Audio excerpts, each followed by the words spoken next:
Hello and welcome to today's episode of Mike's Place. Um, the topic for today is going to be parenting, and parenting goes under, I guess you would say that's parent-child relationship. I think up until like parenting, you basically are doing adult to adult relationship or adult to society relationship, and somehow. Um, Now for the parenting section, I'm sure there's a lot more useful information that you can find on the internet. This is just kind of like it's not brief, but it's kind of brief, and it just hits some of the points to where you can do your own research afterwards. But it does cover a lot of stuff. So parenting. Under noun, we have parent, a father or mother. Number two says any organism concerning its offspring is a parent. A source or cause, and that's like the sense in the parent being the source of, say, like a genetic mutation or something like that, or some sort of a problem or cause. Next, we have parentage, and this is also a noun, and it just means descent from parents or ancestors or family. Parenting. The responsibility of a parent to guide and educate their children, to promote every part of their child's physical, emotional, educational well being, to create a productive, successful member of society. So the overall goal to parenting is just that you don't want some disrespectful little brat that tears up other people's stuff, calls people's names, or um, assaults and batters them in some way or something like that. So you want to raise your child to be responsible, and in order to do that, you have to promote every part of their life, which this covers like the majority of the most important parts of their life. Parenting is a piece of cake, right? Wrong. Parenting, while not with your children, um, I wrote non-custodial beside this. I think what they were saying was while not with your children, like you're absent for some reason, you're not in the picture. Maybe you're like working for a distance, or you're on vacation or something like that. And a lot of this section is going to be from the perspective of like a separated relationship where the parents are separated and one parent has custody of the child, the other parent doesn't have custody of the child. That's just the example that they use. I guess most of the situations will kind of are easier to describe in that situation, because once you throw in like a second child, then it kind of balances things out, and it changes a lot of the outcome for the scenario. So parenting is a piece of cake, right? Wrong.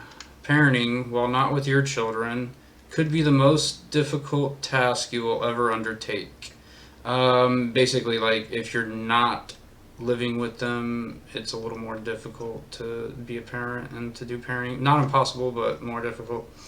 That's why many men and women simply give up. The pain of leaving your family is too great to bear. The guilt carried by the parent is so heavy it seems that the odds are too big to overcome. The anger of the abandoned child is too strong to reason with. And um,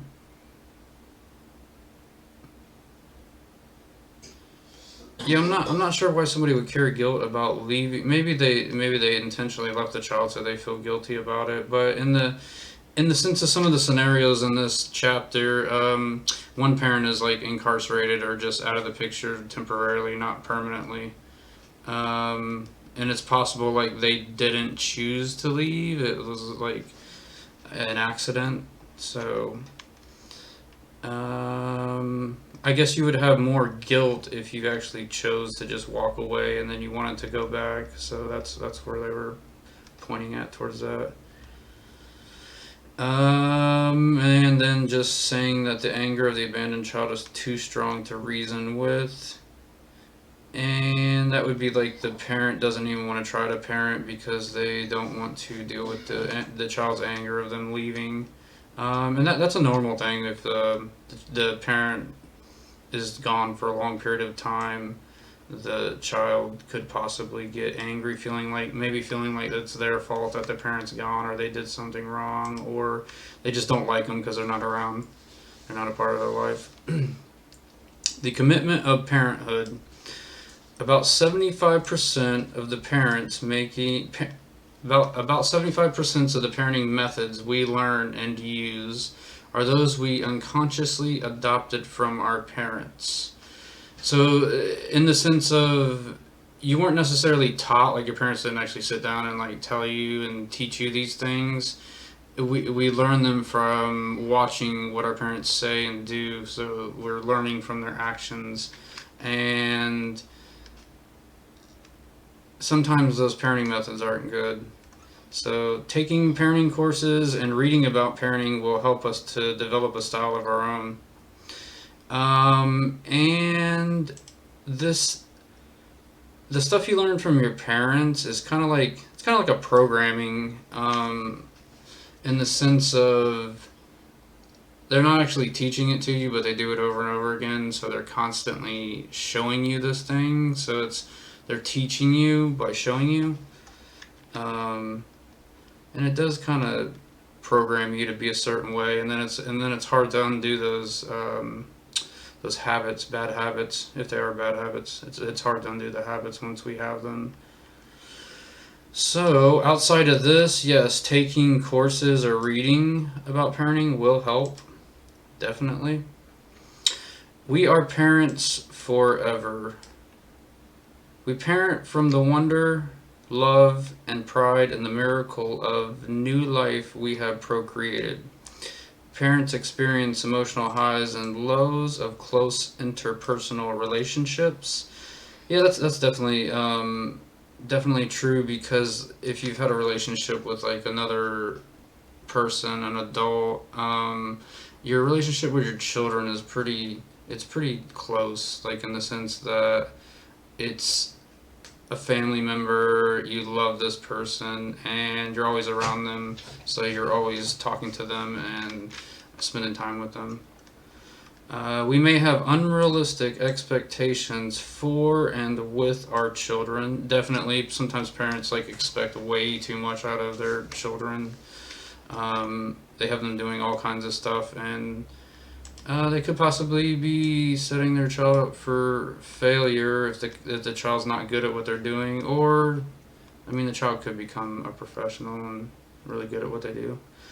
Unconditional love comes hard because we may never have experienced it ourselves.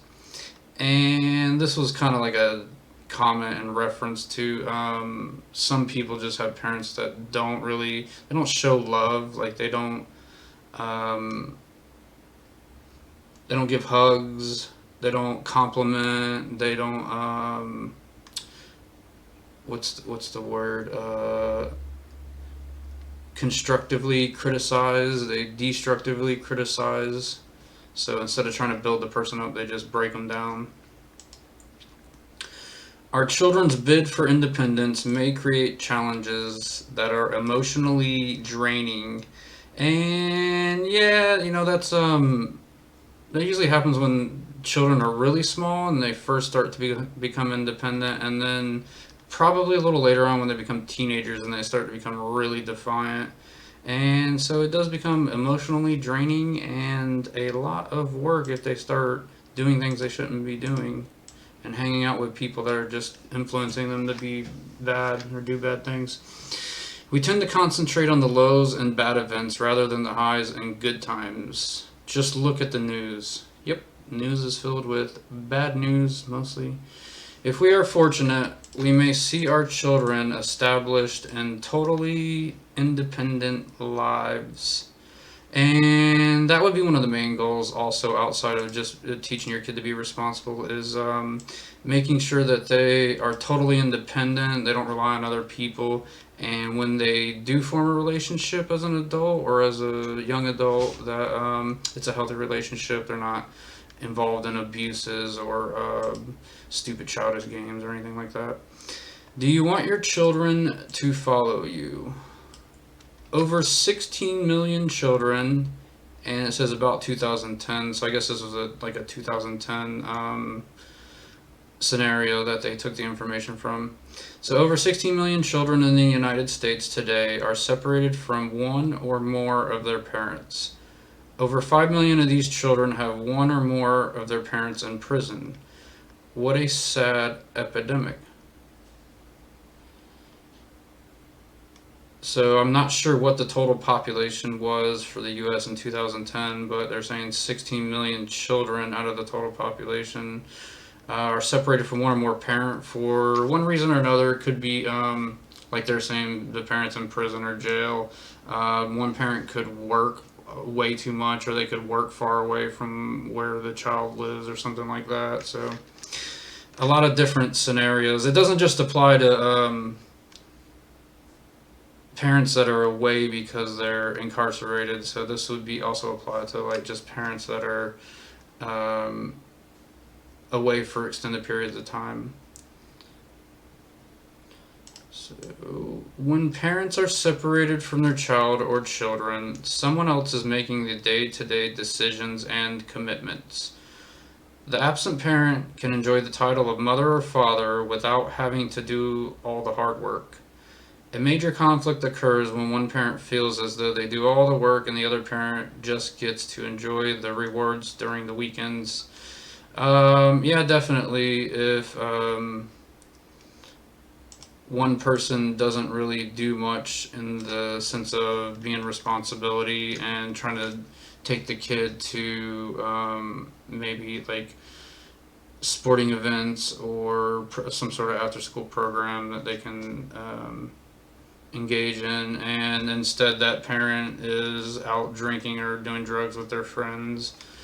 Yeah, it does start to kind of push the responsibility off on the more responsible parent, and the more responsible parent's probably not going to want the irresponsible parent around as much. So the same kind of conflict occurs when the primary caregiver is not one of the children's parents, but another relative, friend, or a foster parent. The birth parents have a set of expectations about what is best for the child. The primary caregiver feels that he or she has all, or at least most, of the say about what is being done. This is a situation that's not a normal situation, because if both parents are involved and the child is with a caregiver, then obviously these parents, they're either not doing something correctly, or they don't want to work and have any income to take care of the child. I'm not sure, but there's a lot of different scenarios. A lot of times this scenario will pop up when you have one parent's taken out of the picture. They either don't want to be in the child's life, or they have some sort of issues, legal issues or something like that, that removes them from the child's life. And then that's when you get a caregiver that comes in, and just like in any situation, I mean, you can have problems with the caregiver. They can try to control everything because they have custody of the child. They can try to make it so that you can't see the child and all kinds of stuff. And there's actually laws against a lot of that to protect you from being treated that way, because you're not supposed to be treated that way. The commitment of parenting while not with your children. So I guess this is going to be the parent that is away, and how they can still be committed to the child and being a parent to the child. Emotional commitment and unconditional love for your children is not limited only to those who can invest the time commitment. Parents who rarely see their children due to conflicts with the caregiver or the other parent, or due to economic reasons, may still be committed to parenting. So even if you're down and out on your luck, you can still be committed to being a good parent. That would probably come in the form of like just being there for the child, like showing up on holidays or birthday events, and then just not treating them poorly, and making sure that they know that you care and that you love them, and that you'll try to help them as much as possible with anything. You'll support them in anything that they're trying to accomplish.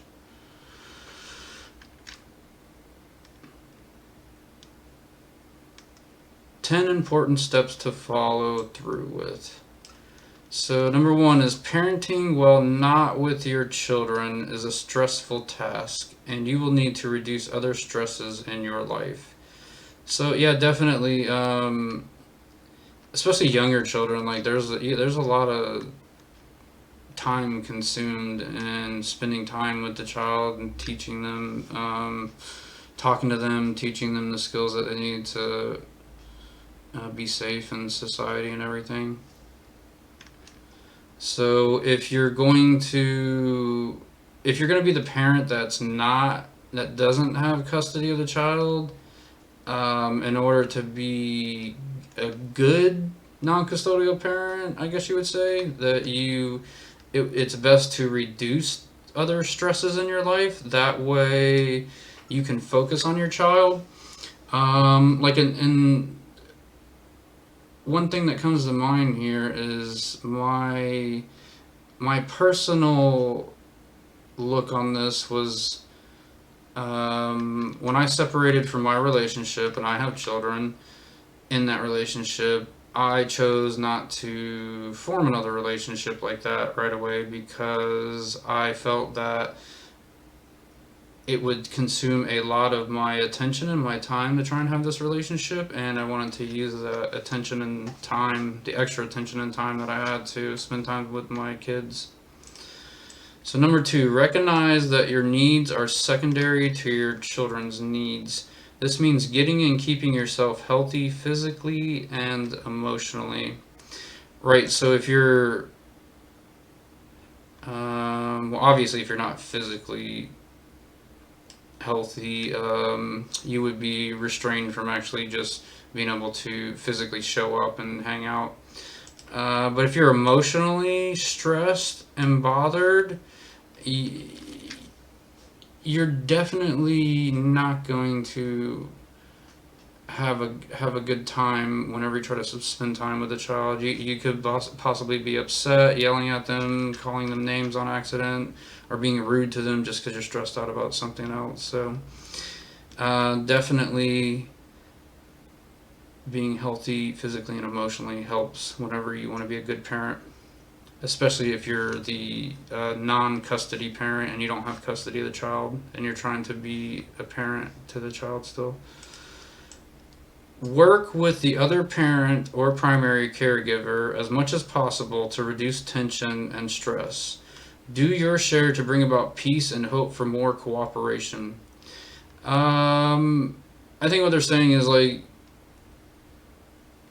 if you're the non-custody parent, you're not going to want to argue with the parent or whoever the primary caregiver is, whether that be like grandma or grandpa or somebody else in the family, or foster care or something like that, because that's just going to cause conflicts and they're not going to really want you to come around. So definitely try to get along, bring about peace. And I would say I would go back to those what was it, power and control. Like, we want to make sure these people aren't abusing power and control over us, because that's exactly where it goes. They start doing that, or you do that to them, and then there's conflict. Number four, show your children evidence that you care and have concern for their well-being. This could be just the evidence is that, like, you show up on a birthday, you bring a gift, even if you don't have a lot of money. You might bring like a card with a little bit of money in it or something like that. Make sure that you tell them that you're concerned if like they're gaining weight, or like they're not doing so good in school in a certain subject. I mean, you talk to them about it and make sure that they understand that you care and that you'll help them. So you're definitely concerned about their well-being. Learn about feelings and how they apply to you and others. Model what you want from your children when you ask them what they are feeling. I believe I did the feelings under relationship makers and breakers. So there's a pretty good list. That was a pretty good list. I found that with the content for the program on relationships, and it was pretty thorough there. So I didn't really. I mean, I'm sure there's a lot more feeling words that could be added to it, but it's a pretty good list to give you a broad spectrum of understanding about how feelings can uh, interfere with normal relationships with other people. Model what you want from your children when you ask them what they are feeling. So this would be, I think this was the same as like the effective communication, where you, um, when you bring up a topic, maybe you just go a little more into detail describing it so that you're teaching them um, how to properly describe situations or things. Um, you might modeling how you want them to talk to you about feelings. That might be something that you would do to them first. Like you would show them that, um, hey, I use one of my kids' names. I'll be like, "Hey Jay, this you not cleaning your room makes me feel like you don't really care, and like I care that you keep your room clean and you don't get sick, and you pick up everything and you're not being lazy and you're learning to be responsible."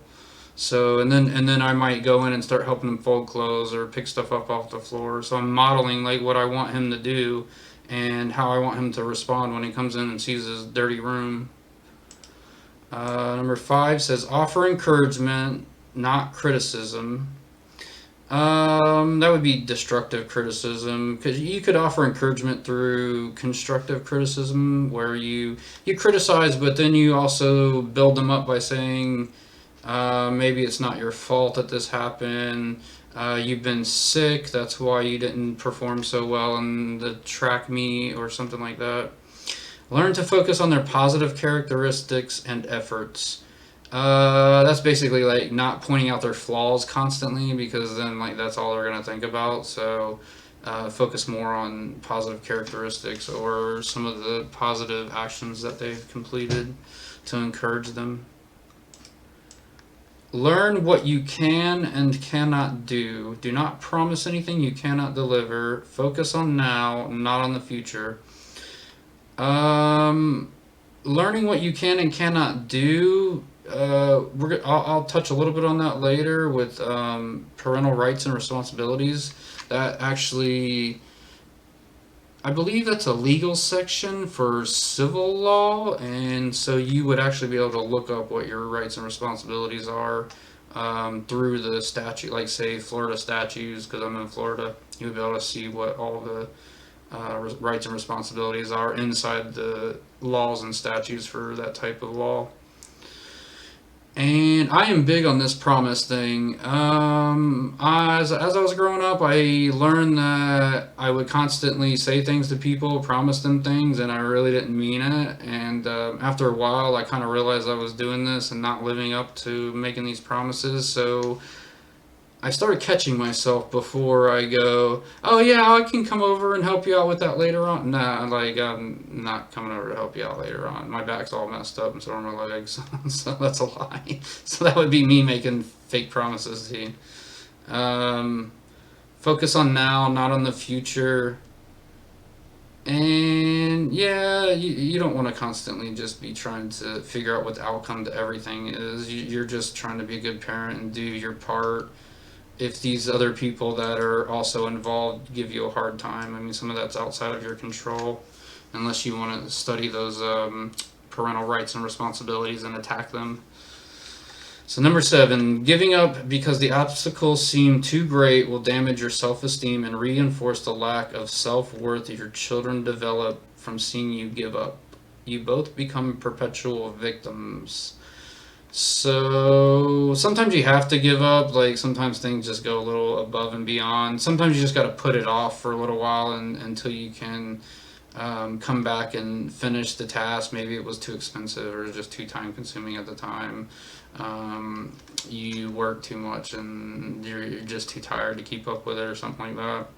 So you don't want them to see you give up. And when I took a teaching course a few years back, it's better to just say I don't know, and I'll check into this and get back with you when I understand it a little better, instead of just being like, I can't do this, I'm done, I'm out of here. So it's better to let them see that you're not quitting and that you're trying and that you will be back for more. Never give up. Number 8, avoid blaming others. You are the only one who can take the role of parent from you. Yeah, that's another one that I'm really bad. I like blaming everybody. I like calling people names too in front of the kids. And I've been trying to work on that because I don't want them picking up those bad habits, even though I really don't like these other people. And I've also been trying to work on not saying bad things about the rest of the family, even though they're true. That I just try to keep my mouth shut because I'm pretty rude and crude. Number 9, you have some rights and responsibilities as a parent who is distant. Learn them. And so I'm gonna add these little quotation marks to rights and responsibilities because, like I said, I do believe that's a law section in civil law, and you can probably any state statute is gonna have that in it somewhere. I'm not sure what the numbers are for that. I know the 700s are domestic violence and stuff like that, so parental rights and responsibilities are probably right around in there somewhere. You may have, number 10, you may have an unequal balance of power between you and the primary caregiver. You can keep going or give up. Unequal balance of power, maybe this person has more money than you and they can just buy the kid's love, which is sad and really just disgusting. There could also be they have more family members, they know more people, they have more influence in the church group or some group that you're associated with. So some people do give up. I would say that sometimes you just have to let the situation play out until that person loses their balance of power a little bit, and then you can kind of get back into where you need to be. You don't want to purposely try to unbalance and overpower them, because then they're probably not going to want you around them or the child. So definitely try to get along and don't give up if possible. The good old days. The traditional work of raising and caring for the home has not been seen as work because it does not bring in a paycheck. All too often, our worth in society has been a function of how much money we made or how many things we have. As a parent away from the home and not involved in the day-to-day operation and primary source of income, we may have a low opinion of how much value we have or how many rights we have. Yeah, so all too often our worth in society has been a function of how much money we have made or how many things we have. And in the role of parent, your ability to own property and have worth in that way is kind of diminished because like you have extra expenses because of the child, so you're probably not going to own much anyway, so that's already taken out of the picture somewhat. And just because you're not the primary source of income, because you're not the custody parent, that doesn't mean that you don't have value and that you don't have rights. Like there is, like I'm saying about the state statutes on civil law, there are rights and responsibilities that all parties have when it comes to being a parent, I guess you would say custody parent, non-custody parent, or a caregiver, or even the state foster care or something like that. There are laws for everything. So, and a lot of these people, they'll just abuse their position of power because they know that you don't know the laws and they can just get away with it. So sometimes you gotta kind of look up some of this stuff and see what's right and what's wrong. Uh, and no matter what, you do have rights, even if you're not the parent that has custody of the child, you still have rights. And if the parent that has custody denies those rights, then that's what the legal system is designed for, so that you can go to court, you can argue your point of view, your case, and have your visitation or custody of the child or whatever you're looking to get, because this other parent is just being ridiculous and trying to, I would call it, abuse the law against you through the use of like restriction of information to you. Like you're restricted on what you know about the situation, so they abuse their knowledge over you. It's just power and control. The traditional responsibility of raising the children and taking care of the home was normally held by women, and the traditional role of being the breadwinner was held by men. It has now changed. Today, the roles of child raiser and breadwinner are not as clear as they used to be.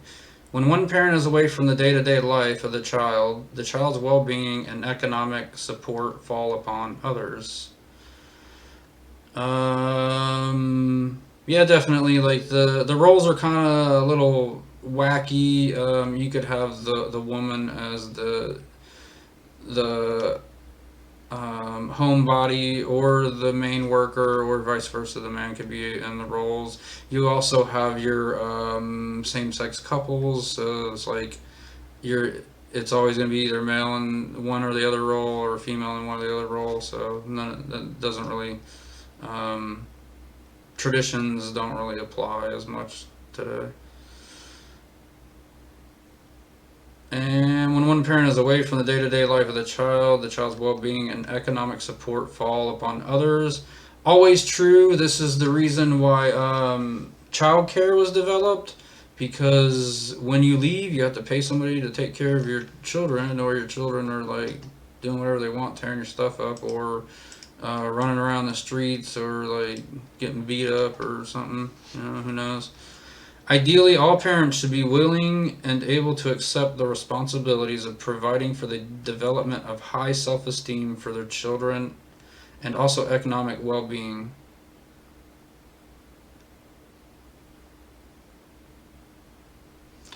And it's just saying that you are responsible for helping them to develop a sense of high self-esteem and economic well-being, which means that basically you provide their clothing, their, let's see, home, food, and shelter, clothing, and you don't take from them.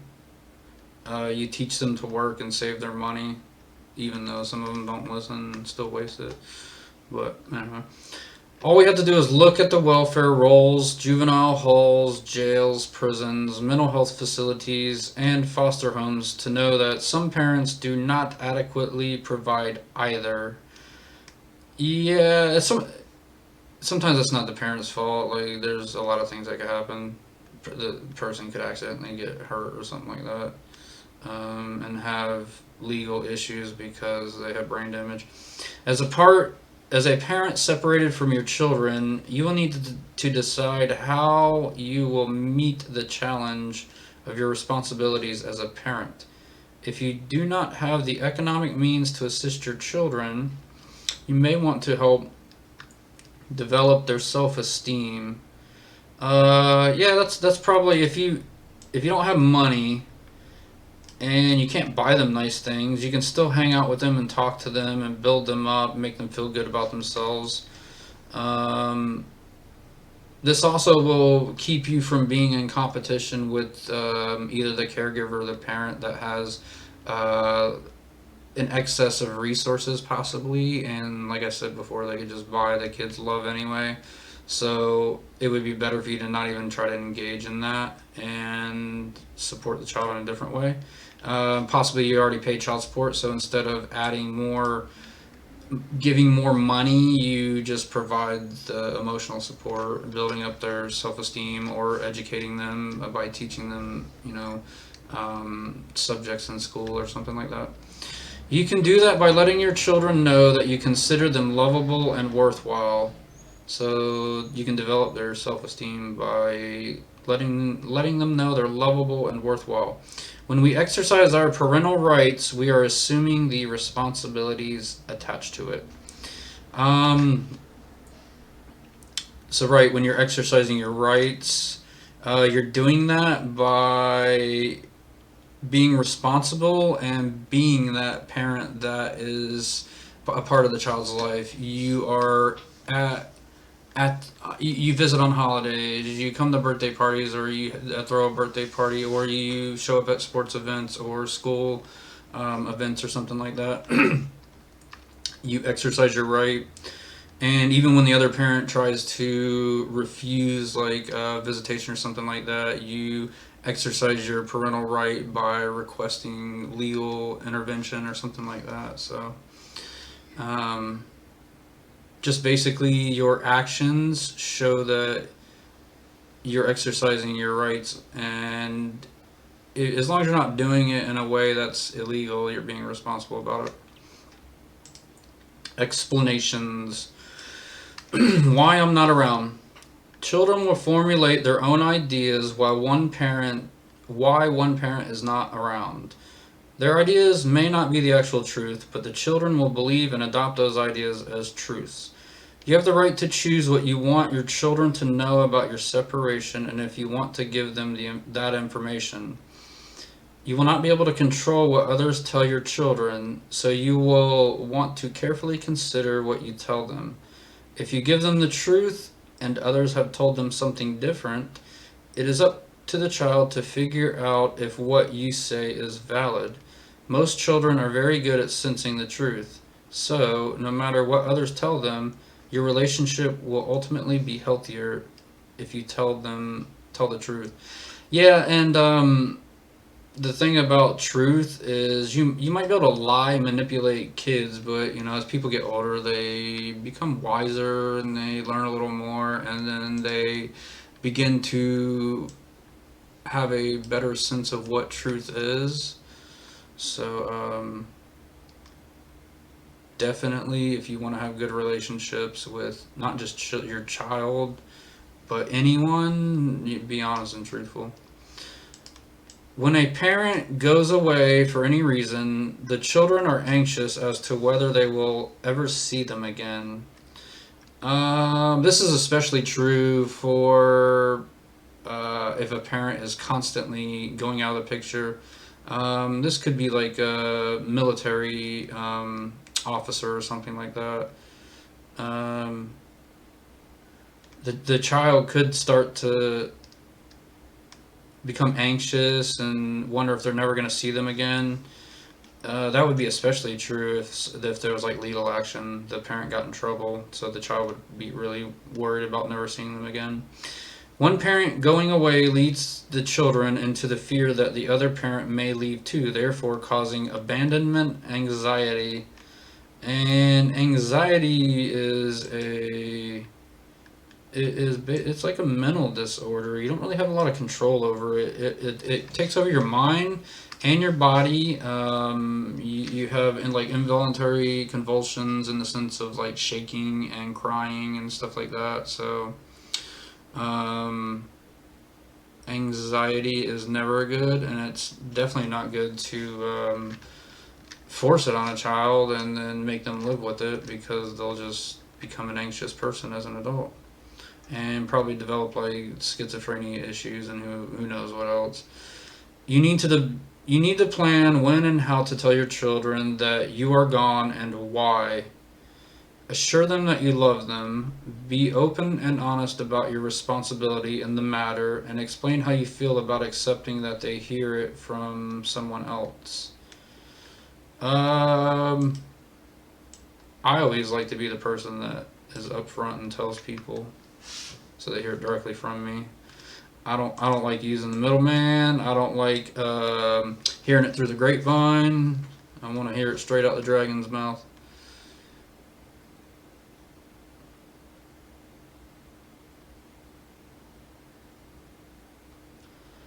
So your children deserve the truth from you and need to know why you are not present. Your own guilt and shame for being away may compound what is going to happen with your children. Many people have stated to their partners, just go away. This is no life for you and my child. Forget me and start over. So I guess if the custody parent was pushing you away like this, I mean, you would want to have to tell the child in a way that you'd be truthful, even though they might not like it. It might take them a while to accept the truth about it too, that the other parent is pushing you away and doesn't want you around, and just continuously causes problems when you come around. Your own guilt and shame for being away may compound what is going to happen with your children, and this will fall under your feelings and your ability to communicate effectively. If you're feeling guilt and shame, you're definitely you're gonna have your ability to communicate effectively impaired, and that would definitely affect if you were visiting with your children and you don't want to be emotional around them or bring up any of your personal problems around them or something like that. But in this situation, you brought it with you because you felt guilt and shame. So they might not know it's guilt and shame, but they might pick up on the non-physical cues, like your body actions or the way maybe some of the words you say or something like that will allow them to see that you feel guilt and shame. Even if they don't understand what guilt and shame are, they'll understand that you feel different from what you normally feel like, and you're acting differently too. Your own guilt and shame for being away may compound what is going to happen with your children. Many people have stated to their partners, just go away. This is no life for you and my child. Forget me and start over. These following statements are condemning to your children and to the fabrication about where you are. This is of primary importance because, one, if children do not get an explanation, they take on the blame as their fault for the disappearance.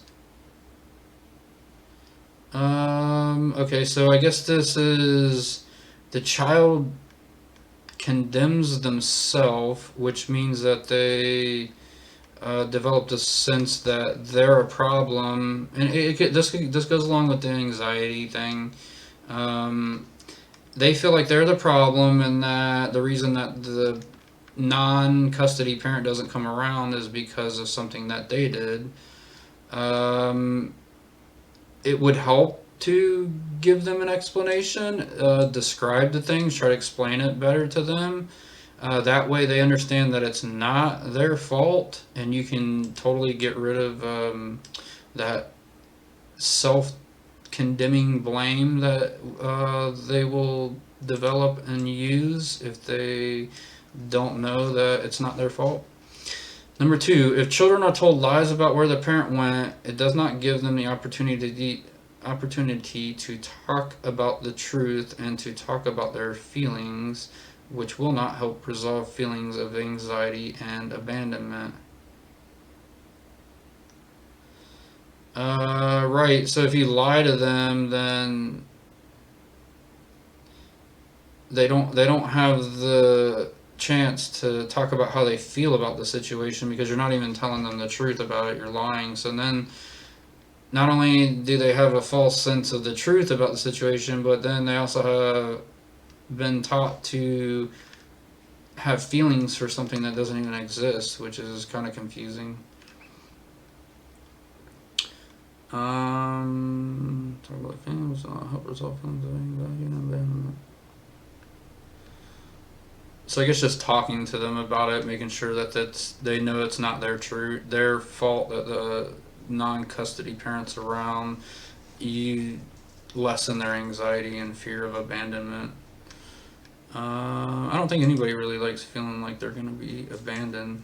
It's kind of a terrible thing there. Number 3, telling a lie usually prevents visits between the parent and child, which is critical. Yeah, it could be the parent that has custody of the child knows you're lying and they don't want you around because you're a liar, or the child could just become intelligent enough to understand that you're lying and know that you're lying and not want you in their life anymore. Like they just choose to not want you around. Children typically carry the secret of a parent who is incarcerated and may invent stories to others as to why dad is not around. He works out of town, he travels with the military, etc. Some of the stories get very exotic and they become mechanisms that help the child cope with reality. Yeah, there's going to be some things that the child feels, what's the word I'm looking for? Ashamed, like they're ashamed that their parent is in jail or prison, so they will lie about it. And that also is kind of like programming the child to become a liar. So it's just best to be honest and open and truthful, and then to talk to the child about why you're not around. Probably talk to them about why they shouldn't make up stories to their friends or other people while you're not around, because it's not healthy and that's not the truth, so you shouldn't do it. Values and experiences for parenting. We develop our values as we grow and mold our lives by the experiences we have as we grow up. It is important to know why we became who we are, not so we can blame parents, guardians, society, or the system. Values can help us make better choices and change our life patterns if we wish. There may have been experiences in life that handed out injustice or mistreatment, but blaming them is not going to help you or your children have better relationships. Blame is a place to hide when you want to avoid going forward to a more positive life. When you blame others, you make yourself a victim. Yeah, when you get in legal trouble, it's really easy to just like constantly blame other people, and really unless the laws are corrupt, which there's corrupt laws, but outside of that, you can't really blame anybody because like you made this mistake, unless other people manipulated you and like purposely tried to set you up or something like that. But overall, I would say probably 99% of legal problems are the person's, like that's their own, they created those problems for themselves. So they can't blame anybody because they're the one who went through with the actions.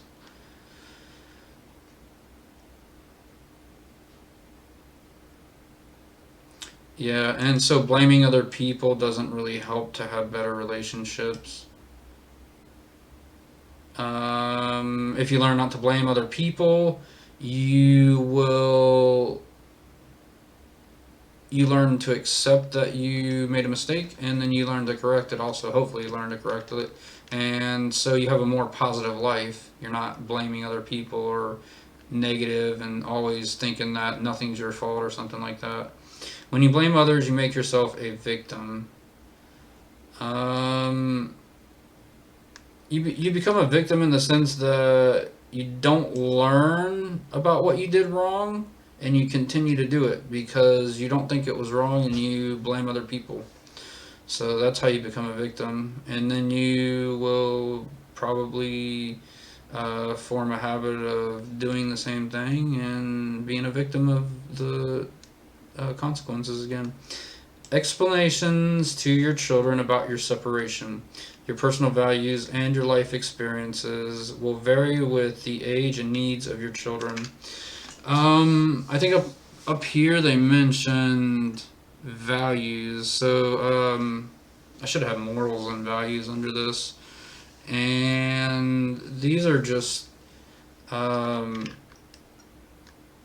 traits that you teach your children either through showing them by doing the actions or saying the words, or morals. A lot of morals come from stories. So, like when you're reading Little Red Riding Hood to your children or something like that, there's a moral to the story that not everybody is a good person, and bad people could pose as your family members and try to hurt you. Number one, for values and experiences, preschoolers. Children in this age group take on guilt about separation from a parent. Acknowledge their anger and reaffirm your love for them, even when they say they hate you. This is no time for criticizing their behavior and should be used for encouragement instead. Now, preschool age. This is probably like 5 or 6 and under. So these kids are really they're still they're small children. They're not intelligent, not like intelligent in the sense of an adult. So they don't know how to not blame themselves or other people, and they have to be taught that.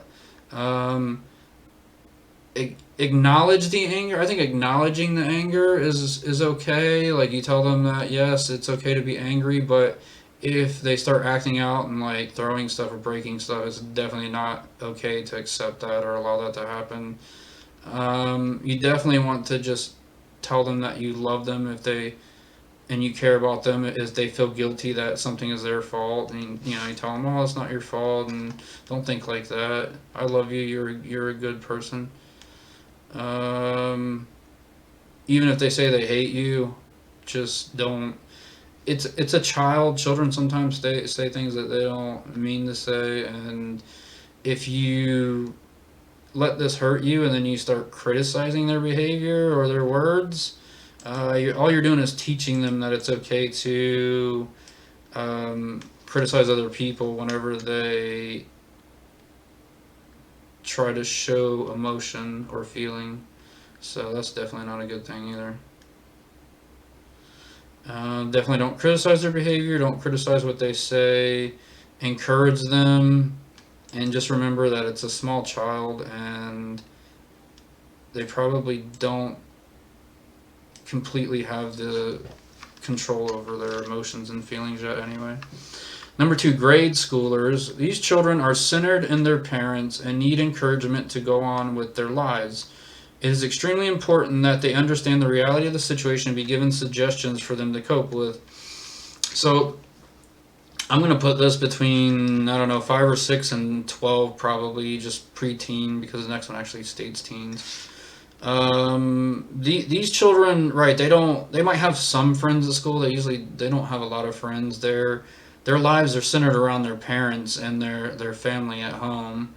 That's what they know. That's what they do. They wouldn't think about, normally they don't think about just leaving, go hang out with their friends. They stay at home. They do what they're supposed to. These kids are they're a little older. They understand more. And as a parent, you should be teaching them morals and values, especially during this age when they can understand it. These might be less from story time books and more from maybe you could start giving lessons from your past, things that you did wrong or had problems with, so that you can teach them. Number 3 says preteens and teens. Children in this age group should be talked with more as an adult than as a child. Use your maturity and experience to maintain control of yourself and to show them understanding. Don't put them down if they become open with their anger at your actions. So that's just, don't criticize their anger again, and don't play into it either. Allow them to understand they can be angry, but they cannot go around um, acting out aggressively with the anger, which would be like destroying other people's property or hurting other people. So now you wanna for this age group, you're gonna talk to the child more as an adult than a child.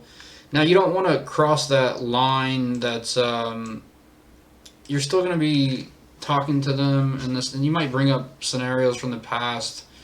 But you don't want to throw in the ones that are for adults. Like you got this teenage years, and these kids don't need to be hearing stories about maybe like your drinking days or when you were using drugs or and driving around or something. Like, they don't need to hear all that.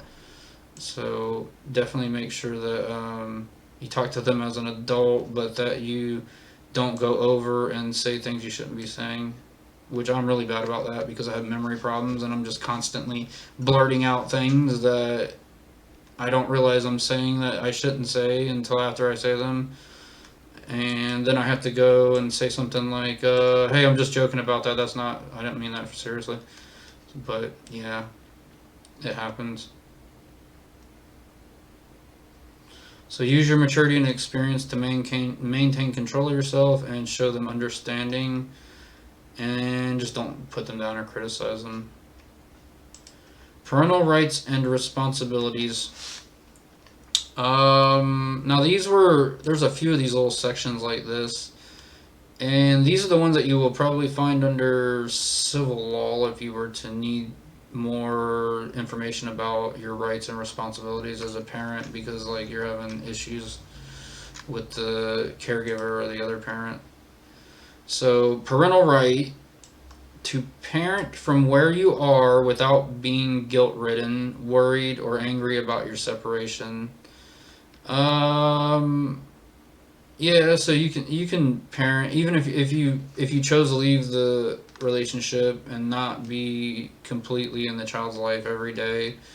Um, you do have a right to be able to still be a parent and not feel guilty or worried or get angry that you're separated and out of the picture for the most part. Parental responsibility to explain honestly about why you are separated from your children and to help them deal with their guilt, fears, and anger. So it's just this is just saying that you have a responsibility as a parent to be honest and truthful. This is probably more true for the parent that is the non-custody parent, because the child or the custody parent could just not want you around because you're lying and you're not truthful. It also, like it says here, it also allows the child to deal with their guilt, fears, and anger in a more positive way because they have a foundation of truth to base their information on and their choices on. So, parental right to be involved in your child's development of values, to be involved in their upbringing.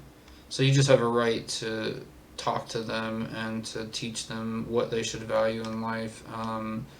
Maybe saving money and not hanging around with certain people, or not doing drugs or not drinking or something like that. Just, you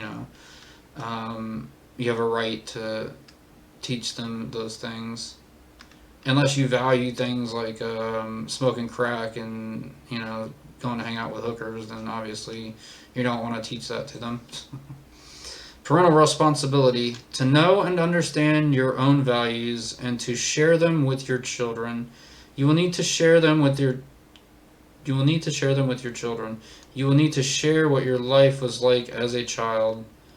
Yeah, that just goes back to bringing up maybe stories about your past, but Also making sure that you're being responsible and you're not talking about the nights that you would wake up in the back alley behind the drinking establishment that you were drinking at with Billy or when you were younger. So yeah, be responsible and don't bring that up. Your children every day. Staying involved with our children when absent on a day to day basis is difficult and may feel impossible if the primary caregiver feels that you are interfering or undermining the caregiver's role. This primary caregiver could be anybody, mom, dad, relatives, foster care. Um, yeah, if they start feeling like you're interfering or undermining their ability to raise the child, um, they're not going to want you to be around and in the child's life on a day-to-day basis. Some caregivers may need reassurance about your involvement and that your intent is to show your child that you are concerned and love them. Um, yeah, I don't really know, unless they just think like, it might be that you're a young person and this caregiver just assumes that you're irresponsible because like you're young, but if you show up and you're like, hey, I'm here because like I want to be a part of my child's life and I want to teach them about these things that I value. I want to teach them how about managing money and everything because those are the things I value, and I really don't want you standing in the way of that. So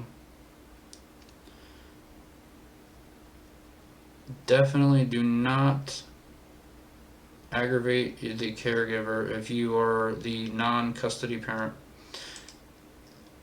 The responsibility for communicating is more in your hands than in the hands of the caregiver. This may not seem fair, but your goal is to remain actively involved in your children's lives. The responsibility for communicating means that like you're the adult, the child's not required to call you or write you or get in touch with you. You're the adult. You should be the one doing that. Um,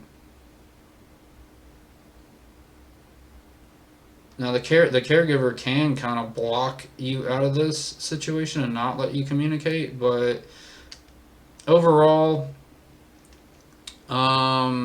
it's your communication with the child that matters the most. And if this other person gets involved in that and there's no substance to their claim that they don't want you around because you're saying things you shouldn't say or doing things you shouldn't be doing in front of the child, then I'm sure the law would basically be like, hey, you can't block this person from having custody or visitation with the child. So the responsibility for communicating is more in your hands than in the hands of the caregiver. This may not seem fair, but your goal is to remain actively involved in your children's lives. If you do not follow through and work hard at communication, you and your children are the losers. If you do not follow through, you will prove the fallacy of others when they call you a quitter. Your children will be the big losers. Right, and that's basically just pointing out that children are children, like what you title them as. They're not responsible. They're not going to be responsible. They're not going to contact you every Friday and Sunday to chat. That's going to be on you. I mean, you might be able to get them to be responsible and do some of those things, but for the most part, that's on the responsible adult parent. Okay, so caregiver. Caregivers may be the mother or father of your children, other relatives, friends, and or the state. In all cases, the dynamics of power, control, jealousy, and even anger are present at one time or another. As the parent separated from your children, you are at a distinct disadvantage when dealing with the primary caregivers. You may be jealous of the time they get to spend with your children and be resentful of your situation.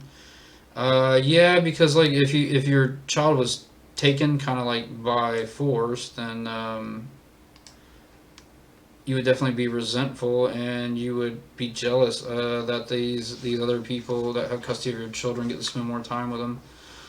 And you know, humans are just like any other animal. The more time that you spend with them, it forms a bond, and then after a long period of time, that bond becomes harder and harder to break, unless there's like some sort of breach of trust or something like that. So I can see how the jealousy and resentfulness would come in.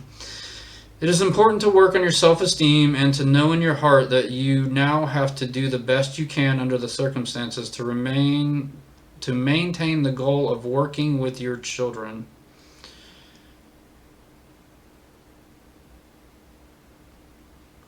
Allowing your anger to overtake you in the moments of contact with your children and their caregiver will result in loss of even more control and possibly visiting rights with your children.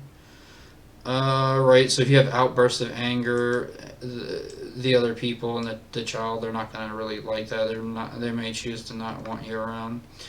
When confronted with jealous feelings toward the caregiver, we must not fall into the trap that we have been conditioned for, continuing to deny or bury those feelings which are considered negative.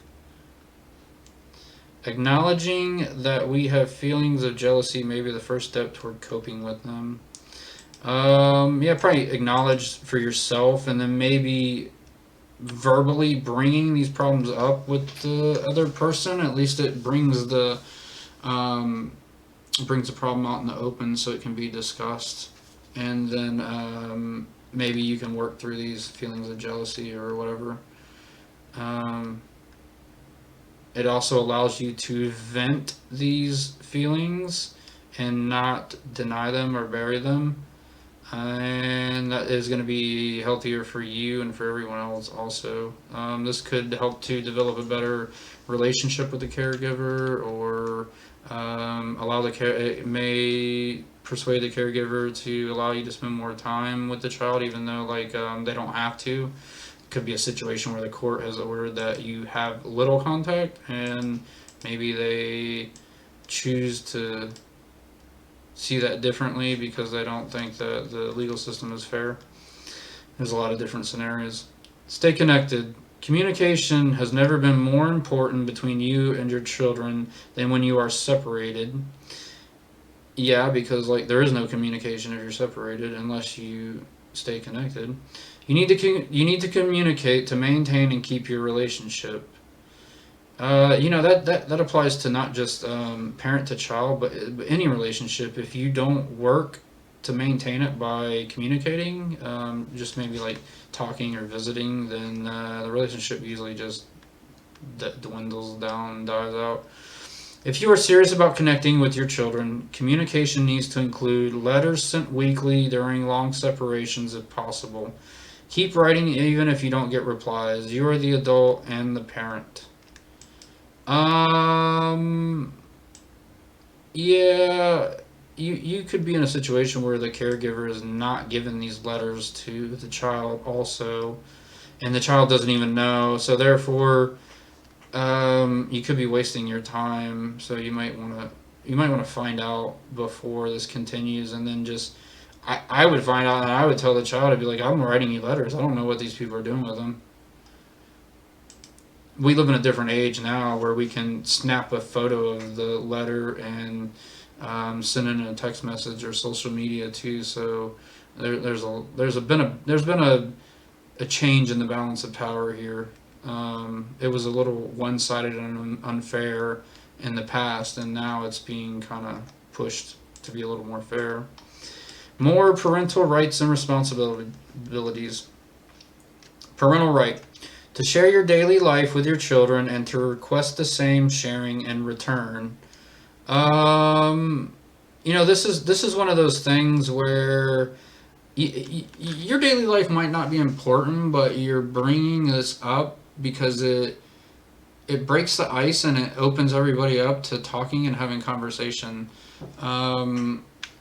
maybe you're not necessarily wanting to bring up your daily life, but you're wanting to break the ice and open up and have everybody talking and getting along, maybe at like dinner time or something. And this also teaches this skill to your child. So definitely, um, they have it listed as a right. So that's a good thing because you have the right to share it and to request the same in return. Meaning that you are teaching them values in this way, and then they're um, mirroring this value back to you because they learned it. Parental responsibility: to telephone on a regular basis, to write to your children on a regular basis, weekly if possible, even if they do not write back. If the letters are not deliverable, save them for when you can hand them over in person. Parental right: to communicate with your children about their feelings and needs. So you have the right to communicate with them about their feelings and needs. If the custodial parent or caregiver tries to block this, you actually probably have a right to request this in open court as well. That they are refusing any communication, and your argument would be that you feel that your child should be learning morals and values and learning about feelings and needs, and that's what you want to communicate to them, and this other person's blocking that. So, good argument. Parental responsibility: to learn about children's feelings in general and about what anger and jealousy mean and how they can avoid the pitfalls associated with them. Um, the parent's responsible for teaching the children about feelings in general, and then teaching them about anger and jealousy, how they can sense these things in themselves, maybe through like anger cues, or when you start feeling jealous, how you can realize that you're feeling jealous because you start getting upset at somebody else because of something that they have or something like that. So basically, bringing up the topics, talking about the topics, explaining what they are, and then explaining situations that they could fall into and how they can avoid them.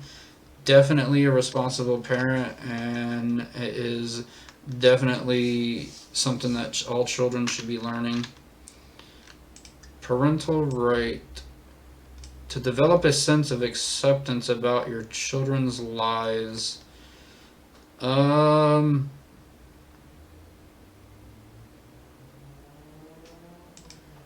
not sure how that one falls on the right, but I guess they're saying you have the right to have a sense of acceptance about your children's lives. I'm not sure exactly what they mean by this one. This is maybe your child's life is a little odd. Maybe there's some stuff going on. I'm not sure what they mean by a right there. And your child could be involved in activities that just are time consuming, or maybe your kid has come out and said something about their sex life or something that's it's not what you consider normal. I'm still not sure how this would become a parental right, but you definitely have a sense of acceptance about your children's life. You have the ability to develop this sense of acceptance. Parental responsibility: to help your children's ability to deal with the reality of their life, their physical appearance, their emotions, and their talents. To help your children develop coping skills to survive, to develop, and to grow in our society.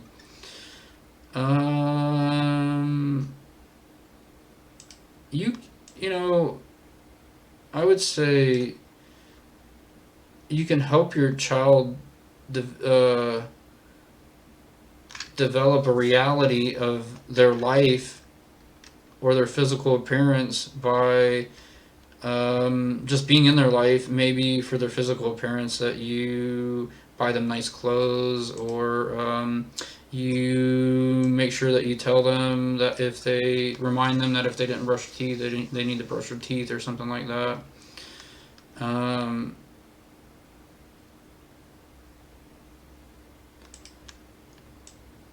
Their emotions and their talents. Their emotions, I guess, would fall under teaching them about feelings and needs. And their talents, they may want to, the child may want to do one thing and they're not good at it, so you may be like, hey, I know you like doing this, but you're not really all that good at it, and you're really good at this, so people would be, look up to you more if you were doing this and good at it because you're good at it. To help your children develop coping skills to survive, to develop, and to grow in our society. And that's just a parent responsibility anyway, that you're teaching them the skills to survive and grow in society. Those skills could just be like the learning about feelings and needs, or the communication skills is really big too, teaching them how to communicate with other people effectively and without conflict. So, visiting with your children. Visiting is stressful. Your expectations and those of your children and their caregiver will determine whether the stress is negative or positive. Contrary to local belief, children can adjust to visits that are not elaborate or like a three-ring circus. Realistic expectations of visiting include knowing your time, energy, and financial resources. Plan visits with your children that include being open and honest about what they can do and cannot do.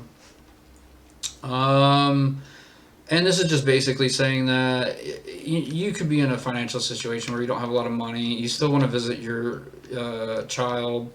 And so you can have these quiet visits where you meet at like the park or at the other parent's home or at your home. Like, you don't have to have a bunch of crazy fun things going on. And you should definitely know the amount of time that you can dedicate, how much energy you have to spend on the event or the gathering, and then how much it'll cost you. Because if you're in a financial situation where you can't afford to go out, then obviously you're not going to want to put yourself out on a limb by trying to meet at like the miniature golf course or something like that. Plan visits with your children that include being open and honest about what you can and cannot do. And that just goes with not only being honest, but not making promises that you can't live up to. Because if you continuously make promises you can't live up to, eventually the child will develop this sense of like they can't trust you, they don't believe you, because like you make empty promises. Like, your promises are empty, they don't go anywhere, they're just words. So number one, you and your children will need some time to become comfortable with each other. That would definitely be if you're the away parent. It might take time for you and the child to feel comfortable with each other. Number two, if visiting is infrequent, make each visit a special event. And that could just be like playing video games, or going to do something, or just like you always bring a certain gift when you show up. Like, maybe your child likes reading, so you bring them a book that they like from like a series or something every time you come over. Each visit needs relaxing time to do nothing at all. Yeah, so if the visits are more than like a few hours, I would definitely say that you'd want to include the time that relaxing time where nobody's doing anything and there's not any events going on. And this also gives the child time to adjust to the environment, if possibly, like you're the parent that doesn't have custody and the child comes and stays with you for like 1 day out of the week or 2 days out of the week, giving them just some downtime where nothing's going on, they can kind of explore on their own and learn how to feel more comfortable. Each child needs individual time if there is more than one child visiting. That's definitely true because you don't want one child to feel like dad gives all his attention to Billy and none to Bobby. So Bobby will eventually start to develop some dislike and hate and jealousy there. Number 5, remain flexible. Something unexpected may happen during your visit. Yeah. So you would like for it to be uninterrupted or have any problems, but things happen. So when they happen, you just gotta be like, that's terrible, but whatever. Make up for it next week. Parental rights and responsibilities. Parental right. You have the right to visit with your children with a sense of relaxed enjoyment. Yeah, you really should be not have like people harassing you. If you're going, if you're visiting the child alone, like and you're doing it at the other parent's house, like you should probably request that like they don't have company while you're there. That way you guys can enjoy the little meeting. Parental responsibility. To plan visits with your children so you will have an enjoyable or productive time. Planning things ahead of time, it kind of gives you a sense of an event that's coming in the future and it's being done with another person, so it kind of like creates this group enjoyment atmosphere. So definitely plan things ahead of time with the children so that they know and they can look forward to it. And as long as you're not making empty promises, you're good to go. So you don't want to try to plan things ahead of time and then not show up several times, because then they're gonna just be like, man, this guy never shows up. This guy's a slacker, man. My dad's the worst dad ever. Holidays and special occasions. A child's self-esteem is enhanced by the attention and real affection surrounding the event, not just by the cost of the gifts. As a separated parent, you will be prone to go overboard to soften your own feelings of guilt around the circumstances.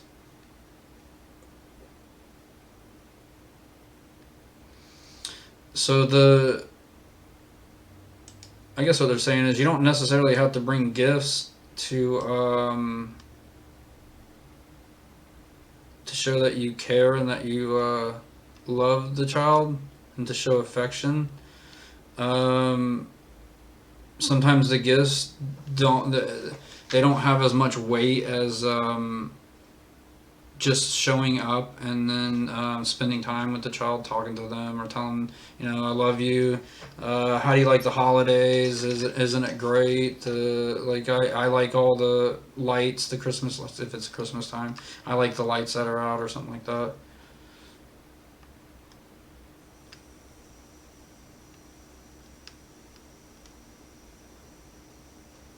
So as a separated parent, you will be prone to go overboard to soften your own feelings of guilt around the circumstances.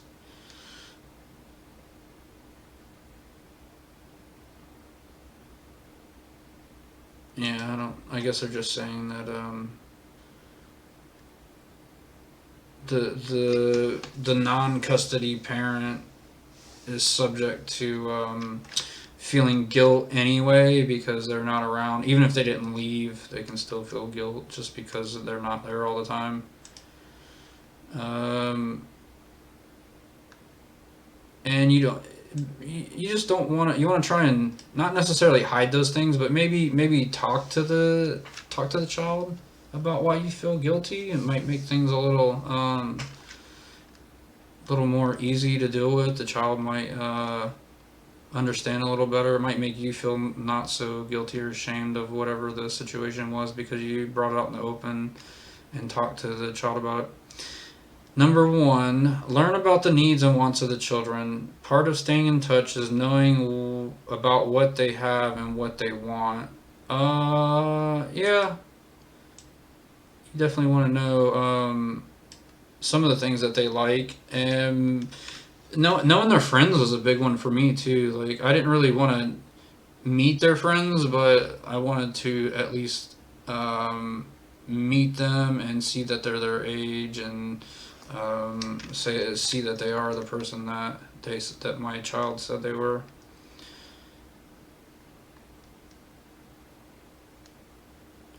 So definitely, it's definitely gonna have you're gonna have a better relationship with the child if you show up bringing gifts and you actually know what they like and what they do, versus like you just go and buy a random gift and the kid's like, Dad, I don't own a skateboard, Dad. I don't ride a skateboard, and you bought like skateboard wheels or something. I don't know, just an example. Number two, cooperate with your primary caregiver. Definitely, if you don't want to have issues and you want to be able to be a part of your child's life and they are in the care of a caregiver, then you definitely want to cooperate. You also we're going to go back to the power and control thing. You're going to want to understand power and control and possibly your parental rights and responsibilities, because of that way you know that they're not abusing their power over you. Number three, spend what you can afford. You certainly do not want to go into debt. Definitely. The non custody parent is usually paying some child support there, so you're already assisting the child financially, so you don't want to like overdo it and go into debt just trying to buy them things to show that you love them. So definitely spend what you can afford and don't go overboard. Number four, mail anything you buy in a store or make well in advance of the occasion. That just means to send it. If you're going to use the mail system to send gifts, make sure you send them with plenty of time so they make it there before the occasion or the day that the event's going to take place on. Like mailing the birthday present and it doesn't show up until the weekend after the birthday passed is like it just doesn't have the same effect as the gift being there at the party. So, the party is going to have a more lasting impression on the kid's memory, and your gift not being there and showing up late kind of just is like, yeah. At least he sent a gift, even if it didn't show up on time. But whatever. Number five says plan phone calls and visits to coincide with other events. Yeah, definitely. You don't want to try to call at like dinner time when people are eating, or in the morning when they're getting ready for work. And you don't want to try and visit if there's like maybe the caregiver is having a birthday party for themselves, and it's the day that you're supposed to visit your child and they have your child, so you can't really visit on that day, and if you try it could possibly just result in some issues, arguments, or something like that. So parental rights and responsibilities. Parental right to feel a sense of sharing the joy of your child's birthdays or holidays and other occasions. So you have a right to, it says to feel a sense of sharing, but I would say that you should have a right to be a part of these events, and that if the caregiver or the other parent is refusing these to you, then you would probably want to argue this in court, because usually these events are some of the more important things, and there's a lot of influence that comes along with these things, and that influence is it forms a bond with the child. So if this person blocks you out of these events, they are purposely attacking you and preventing you from forming any sort of bond with your child, and that's a real big problem, especially if you're like paying child support and you're trying to maybe get custody back of the child, or you want to take custody a little later on. So definitely definitely want to make sure that you have a sense of sharing in these events. Parental responsibility. To remember your children and special occasions. Gifts or cards need to arrive on time. So that's just goes back with the mail thing, arriving on time. Make sure you send your gifts in time if it's going through the mail. People like when you remember their special occasions, especially if it's like a birthday. I I'm not really me personally. This is just me. I'm not big on birthdays, and like I don't really care if people remember special occasions. In fact, I'd rather not be bothered by them. So, but when it comes to like a child, or if like you're in a relationship with someone, then you definitely want to remember these special occasions, because if you don't, they're not going to be very happy with you, and they might not stay with you for very long. Parental right. You have the right to feel the pleasure of giving and receiving gifts. I guess that's just like giving and receiving things with the child. It is kind of an important thing. If they don't want to give you a gift, it kind of makes you feel like the child doesn't care, and maybe you're not spending enough time. But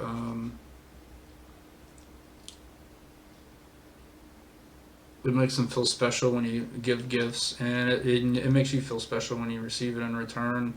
And it's not like necessarily a good thing or a bad thing to teach people to give gifts. Some people do go overboard. I don't agree with that, but I mean, I do agree with giving gifts sometimes, especially for like special occasions. Parental responsibility. To send appropriate gifts or use the resources you have to create something if you do not have the funds. Giving is beyond money. You have a responsibility to send appropriate gifts, and that would be like, obviously you're not going to send sex toys to a 12-year-old kid, so be responsible. And if you don't have a lot of resources, then yeah, you could just make something, write a letter, make a card. If you have any skills where you like make small items that maybe sell on the side, you can especially make something for the child as a gift. People like whenever you give gifts that are handmade. Not sure why, but maybe just it's like a more personal thing if it's made by you and then given as a gift. So now down here, I put this note. It just says resourcing, deciding when you need to get outside help of some kind, and what kind of help you need.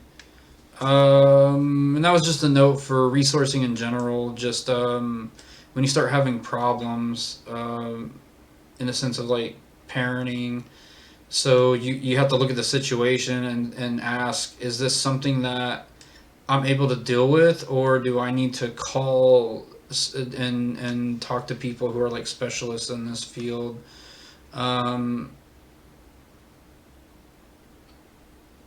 Sometimes the help you need is just being informed of things that will apply to the situation. And mainly I was just looking at this as understanding how to use resources to get help when you need help. So you would want to first understand that you need help, and then second, you would want to find the resources that can provide you the help. A lot of times those resources come in the form of maybe just like phone numbers to businesses that you call that deal with that type of issue. And so that's going to be it for the section on parenting. And like I said, the parenting just goes under the adult to child relationship, so it still falls under relationship with everything else. And one of the main points I wanted to point out was, even though I didn't put in any of the state laws for the parental rights and responsibilities, there are lots of laws about your rights and responsibilities as a parent, and you can exercise those rights in many ways. One would be just showing the children that you care through your actions, but another would be, if you have to, you seek legal involvement so that you can exercise your rights. through legal law enforcement. And so that's it for today's episode of Mike's Place. Have a wonderful day. See you next time. Give me a thumbs up if you like the content, and share it with your friends and family if you feel it's helpful to them. And bye, and have a wonderful day.